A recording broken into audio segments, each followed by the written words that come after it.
A graça e a paz de Deus nosso Pai e do nosso Senhor e Salvador Jesus Cristo. Hoje nós vamos falar sobre o dízimo, um assunto bastante importante que nós devemos tratar. E daí? É obrigatório, não é? Como que funciona? É coleta? É oferta? Como que a igreja deve lidar com essa questão do dinheiro? Então vamos lá. Antes da gente entrar no Novo Testamento, nós temos que olhar para o Velho, para compreender como era encarada essa questão do dízimo, né? E de toda a lei em geral. Para isso, você tem que compreender que Deus ele sempre fez alianças com o povo. Existiram várias alianças. Um exemplo, a aliança de Adão, a aliança com Noé, a aliança com Abraão, a aliança com o povo de Israel através de Moisés e assim por diante, a aliança de Davi. Então Deus ele sempre estabeleceu alianças, pactos com o povo, aonde certas leis foram acrescentadas, certas ordenanças. No caso de Adão, não poderia comer da árvore que estava no meio do jardim. E outra lei que nós vemos ali é o deixará o homem seu pai e sua mãe e unir-se à tua esposa, e constituirão uma família. Isso tudo nós vemos claramente já nos primeiros capítulos da palavra de Deus. Quando nós avançamos um pouquinho, nós chegamos lá em Abraão. Um novo pacto, uma nova aliança. E eu pulei a aliança de Noé, né? Que também houveram mudanças quanto à alimentação, mas depois você confere lá. Na aliança com Abraão, Deus ele estabelece a circuncisão, porém nada sobre dízimo até então. Mas Abraão ele dizimou para Melquisedeque. Então nós vemos que o dízimo talvez era um costume, esse dar 10%, igual hoje nós damos imposto para quem possui as terras, vamos supor o Brasil, o Estado, o município, cada um ele tem os seus impostos e nós devemos pagar impostos. Assim também, Abraão ele contribuiu com Melquisedeque não como um imposto, mas como ele venceu aquela guerra, ele dizimou aquilo e deu a um sacerdote da época, sacerdote de Deus, Melquisedeque. Aí nós vemos também Jacó falando a respeito de dízimo, aonde ele faz um voto que se ele fosse vitorioso em algo, então nós vemos que o dízimo ele de fato não era algo obrigatório. Porque se fosse, por que ele deveria fazer um voto? Deveria cumprir aquilo como uma obrigação, mas não era obrigação. E sim, ele desejou fazer aquilo de maneira voluntária. Olha que lindo. Tanto Abraão quanto Jacó, eles deram de maneira voluntária 10%. Poderia ser 20, 30, enfim. Não existe um número mágico, só para que você entenda.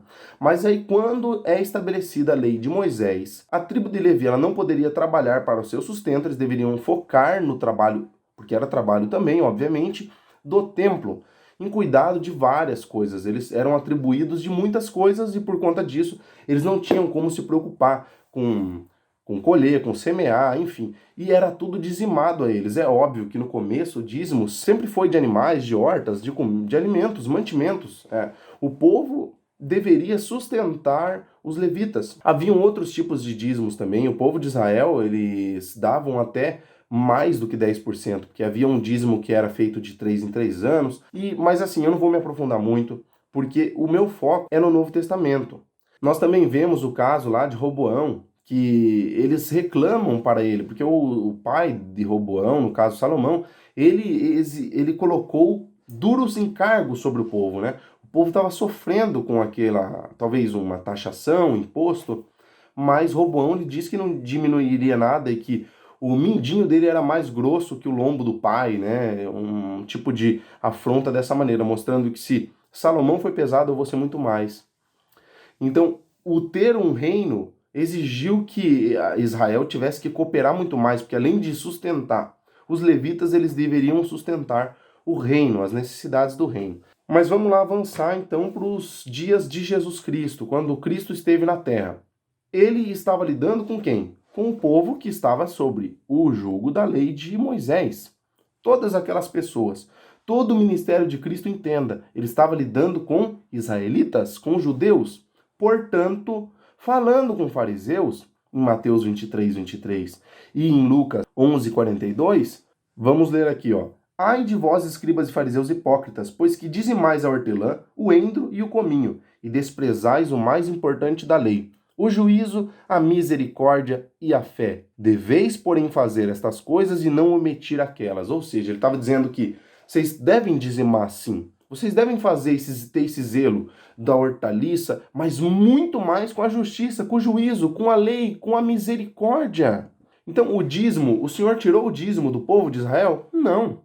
Mas quando ele consumou tudo na cruz, o que passou a valer para o povo de Israel? Nós vemos os primeiros cristãos, em Atos dos Apóstolos 2, que eles já estavam repartindo os seus bens entre os demais. Leia lá no versículo 45. Também em Atos dos Apóstolos, capítulo 4, lá para o verso 32 a 37, mais ou menos, nós vemos também o grande amor do povo de Deus, aonde eles não tinham nada por seu, eles repartiam tudo, eles vendiam propriedades, fazendas, entre todos os demais, davam nos pés deles. Inclusive alguém que mentiu o valor que estava dando, morreu ali na hora. É o caso de Ananias e Safira, confira lá em Atos dos Apóstolos, capítulo 5. Eles morreram, aquele casal, por quê? Porque tentaram enganar o Espírito Santo. Olha como uma coisa é séria. Então, tinha dízimo no Novo Testamento? Não tinha. Inclusive, a palavra dízimo é encontrada 3 vezes ou 4, dependendo da tradução, no Novo Testamento. As 2 vezes é em Mateus e em Lucas, que eu citei, no 23 e no 11:42. E nós vemos também em Hebreus 7, nós vamos chegar lá. Então, a primeira igreja, eles não dizimavam coisa nenhuma, eles davam tudo o que eles tinham. Porém, quando houve a conversão dos gentios, o que nós colocamos para eles? O que nós colocamos de lei para eles? Eles ficaram discutindo. E muitos queriam o quê? Que não, peraí. Se eles não se circuncidarem, eles não vão poder se salvar. Era o que estavam alegando em Atos dos Apóstolos 15. Houve aquela discussão, os apóstolos se reuniram e falaram, não, peraí, a salvação é pela fé, meu amigo. Mas é o seguinte, vamos escrever para eles se absterem de algumas coisas, né? Se guardarem. O que a gente faz? E pareceu bem a eles, aos apóstolos e ao Espírito Santo, que escrevesse para que eles se guardassem de 4 coisas. Ou seja, o Espírito Santo estava habitando em templos de pessoas idólatras, pessoas mundanas, pessoas caídas. Pessoas caídas aos olhos de Israel, obviamente. Porque quando nós compreendemos a palavra de Deus, nós entendemos que todos estavam extraviados. Todos haviam se perdidos, não havia um sequer justo. Mas aos olhos de Israel, esse povo era perdido. O que eles devem se guardar? E aí foi escrito o quê? A prostituição, idolatria, carne e sangue. Carne sufocada, né? E sangue de animais. Esses 4 pecados, eles eram muito relacionados ao quê? Ao pecado da idolatria, ao culto pagão que eles prestavam, de adoração, com prostitutas no templo. Isso era o costume da época.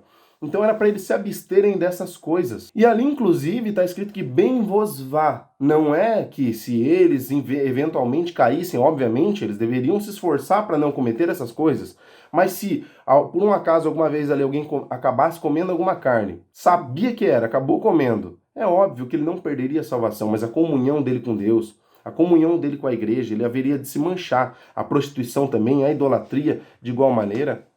Aí nós só vamos achar sobre dízimo de novo lá em Hebreus 7. Então você abre a tua Bíblia aí comigo, eu abri aqui, onde diz assim, ó, porque este Melquisedeque, você pode ver que a carta ela não começa aqui. Obviamente ele já estava tratando sobre o pacto, né, a nova aliança, isso e as questões do antigo pacto desde o capítulo 4. Então ele está discorrendo um assunto aqui, nós não sabemos quem escreveu essa carta, alguns dizem que é Paulo, enfim. Vamos lá no capítulo 7, versículo 5. E os que dentre os filhos de Levi receberam o sacerdócio têm ordem segundo a lei de tomar o dízimo do povo, isto é, de seus irmãos, ainda que tenham saído dos lombos de Abraão. Mas aquele cuja genealogia não é contada entre eles tomou o dízimo de Abraão e abençoou o que tinha as promessas. Ora, sem contradição alguma, o menor é abençoado pelo maior. E aqui certamente toma dízimos homens que morrem. Ali, porém, aquele de quem se testifica que vive. E para assim dizer, por meio de Abraão, até Levi que recebe dízimos, pagou dízimos. Porque ainda ele estava nos lombos do seu pai, quando Melquisedeque lhe saiu ao encontro. De sorte que se a perfeição fosse pelo sacerdócio levítico, porque sob ele o povo recebeu a lei, que necessidade havia logo de que outro sacerdote se levantasse, segundo a ordem de Melquisedeque, e não fosse chamado segundo a ordem de Araão. Mudando-se o sacerdócio, necessariamente se faz também mudança da lei. Então aqui ele discorre sobre um assunto muito importante. Por quê? A lei dos levitas, aquelas ordenanças, elas pertenciam ao Velho Testamento. A nova aliança era diferente, era uma aliança diferente, era uma nova lei, porém, olha lá no 22. De tanto melhor concerto, Jesus foi feito fiador. E na verdade aqueles foram feitos sacerdotes em grande número, porque pela morte foram impedidos de permanecer. Mas este, porque permanece eternamente, tem um sacerdócio perpétuo. Se nós compreendêssemos o que de fato a pessoa que escreveu Hebreus estava tratando aqui, nós íamos entender que nós de fato estamos debaixo de um novo pacto. É um novo sacerdócio. é uma nova lei. Então, se alguma igreja que você frequenta, eles exigem que você dê o dízimo, e se você não der o dízimo, você vai estar comprometendo a sua salvação. Veja bem, se eles colocarem o dízimo, influenciando a questão da salvação. Se você não estiver dando, você está comprometido quanto à salvação. Saiba, isso é uma heresia gravíssima, isso aí não tem cabimento algum. É a mesma coisa que aquele ancião falou lá no Brás, dizendo que a coleta é santa, ela faz parte da salvação. Isso é um absurdo, meu irmão, isso é um absurdo, é inaceitável. Seja chamado de coleta, seja chamado de dízimo, seja chamado de oferta, enfim, tudo que você coloca acrescentando algo à salvação é uma heresia. Na Bíblia do CCBiano, que é a Almeida Corrigida e Revisada, a ACR, você pode ver lá no 8º, o que diz o textuário ali que eles colocaram. O antigo pacto era um símbolo transitório. Cristo é mediador de um pacto melhor e eterno. Então, o pacto de Cristo, essa aliança, ela tem duração eterna. Isso nós vamos ver quando nós lemos esse texto aqui. Agora um parênteses aqui. Se Cristo era sacerdote, segundo a ordem de Melquisedeque, e Melquisedeque recebeu o dízimo de Abraão, esse argumento de que só os levitas recebiam o dízimo não tem respaldo bíblico. E nós sabemos que Cristo é o sumo sacerdote, ele é o sumo pastor. Mas e aqueles que ministram as coisas do templo? Que são também, segundo a ordem de Melquisedeque, porque são sacerdotes de Cristo? São trabalhadores de Cristo, obreiros de Cristo? Tá, mas e quanto aos gentios? O que eles faziam então? Eles também davam tudo que tinha para os apóstolos? Não. Eles continuavam vivendo suas vidas, cada um recebendo seus salários, fazendo seus trabalhos normalmente, porém havia uma questão. Eles deveriam contribuir com os pobres, com os necessitados de Jerusalém e das demais localidades. Então, houve várias coletas, onde os apóstolos passavam, ou alguns enviados por eles, recebiam aquele valor. Normalmente, às vezes, eles faziam isso até no primeiro dia da semana, foi o que o apóstolo Paulo recomendou, para que quando ele chegasse lá, não tivesse que falar isso, juntar tal. Então, era para ser administrado esse valor sempre, para quando chegasse o primeiro dia da semana, nas reuniões deles, eles viessem a já pegar esse montante de dinheiro e levar, dinheiro, mantimento, enfim, e levar para o atendimento dos pobres. Ah tá, então o dinheiro era só para os pobres? Quer dizer que para os apóstolos, para aqueles que trabalhavam do evangelho, eles não poderiam receber salário? Espera um pouquinho que já a gente entra nesse assunto, tá? Eu tô colocando 1 minuto do vídeo aqui na tela. 2 Coríntios 8, no versículo 3, ali nós vemos que essa oferta ela deve ser feita de forma voluntária.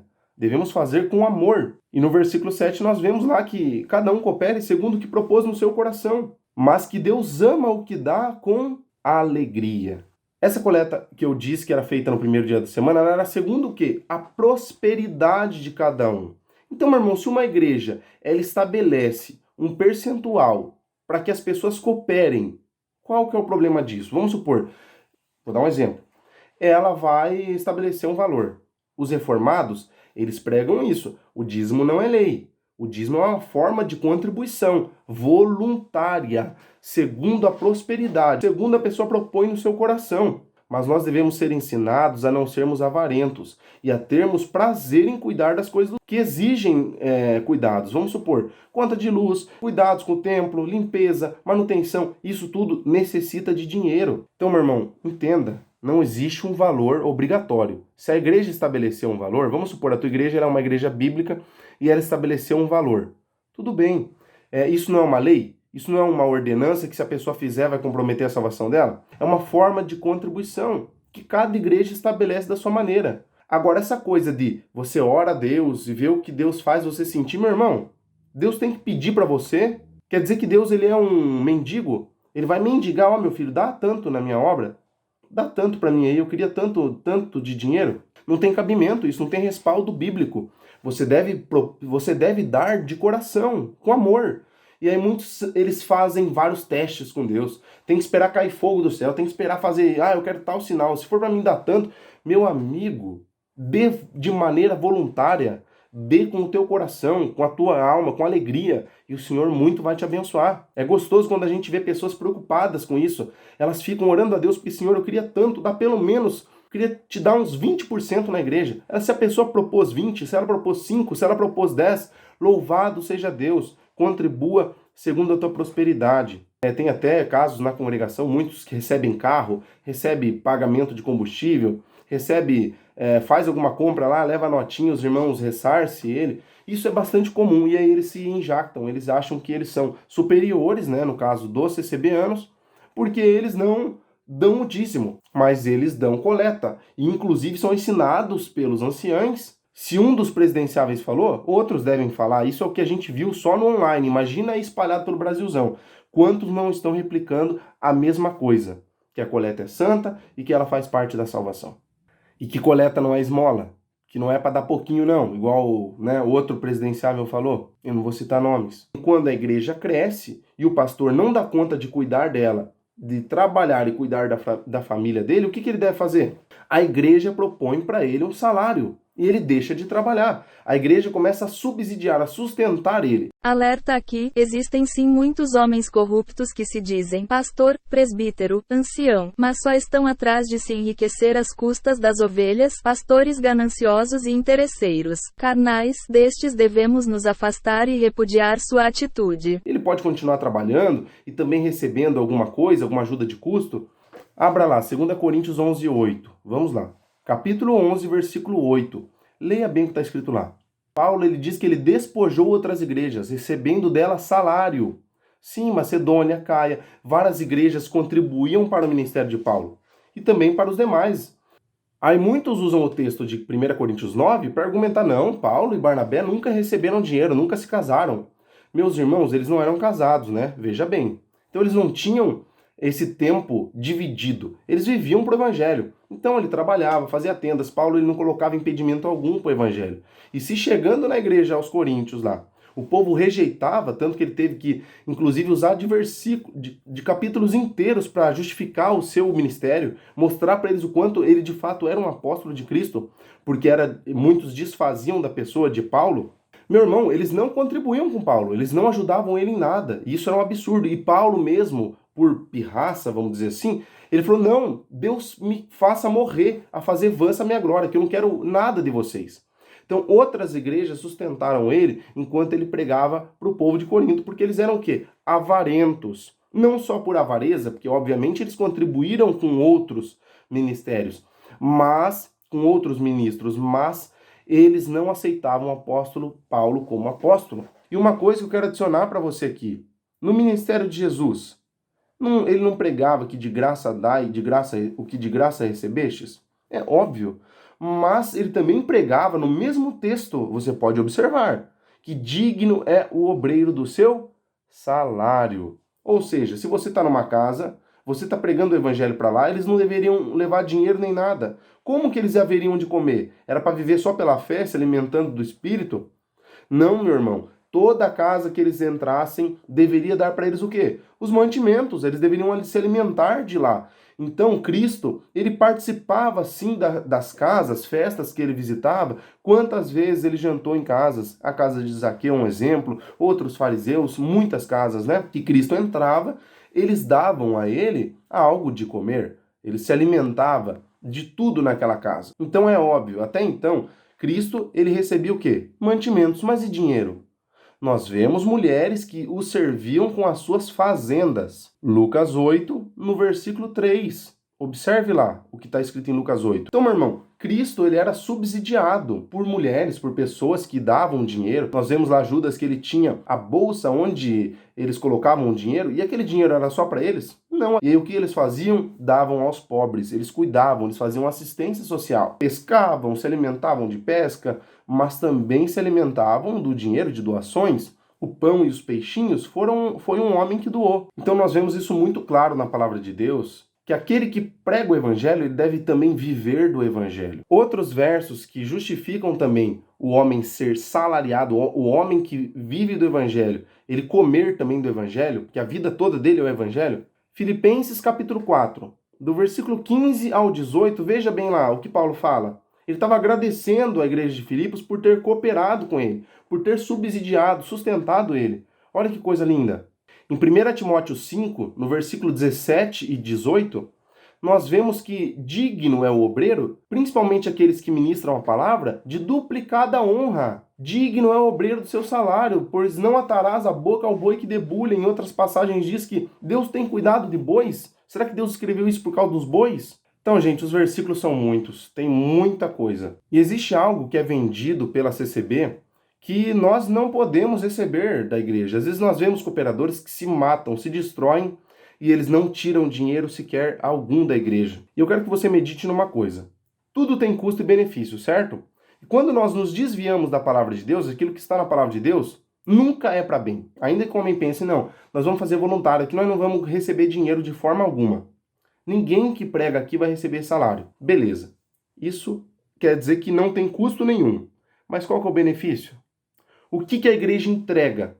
Porque beleza, ninguém recebe salário, tá? Mas o que esses anciães, esses cooperadores, eles entregam para o povo? Um bando de heresias, desconhecimento bíblico, a casa virada do avesso, porque eles cuidam tanto da igreja e do templo, participam de tantos cultos semanais e tantas atividades, que a família fica de lado e a Bíblia não é aberta, você pode ter certeza. Que tempo que tem um homem desse para estudar a Bíblia? Porque ele tem que continuar trabalhando para sustentar a sua casa. Salvo exceções de aposentados. Então, meu amigo, não tem mágica. Não adianta tentar inovar. Nós devemos nos voltar para as Escrituras. Por isso, hoje, eu prefiro congregar com aqueles que estão buscando as verdades bíblicas e as têm como palavra de Deus. A Bíblia é a nossa guia de fé e conduta, somente ela. E é óbvio que é através do Espírito Santo. Nós, empoderados do Espírito Santo, só assim compreendemos os mistérios da palavra de Deus. Esse é o vídeo. Se você gostou, deixa o teu like. Um abraço, fica com Deus. Tchau, tchau. Até o próximo vídeo.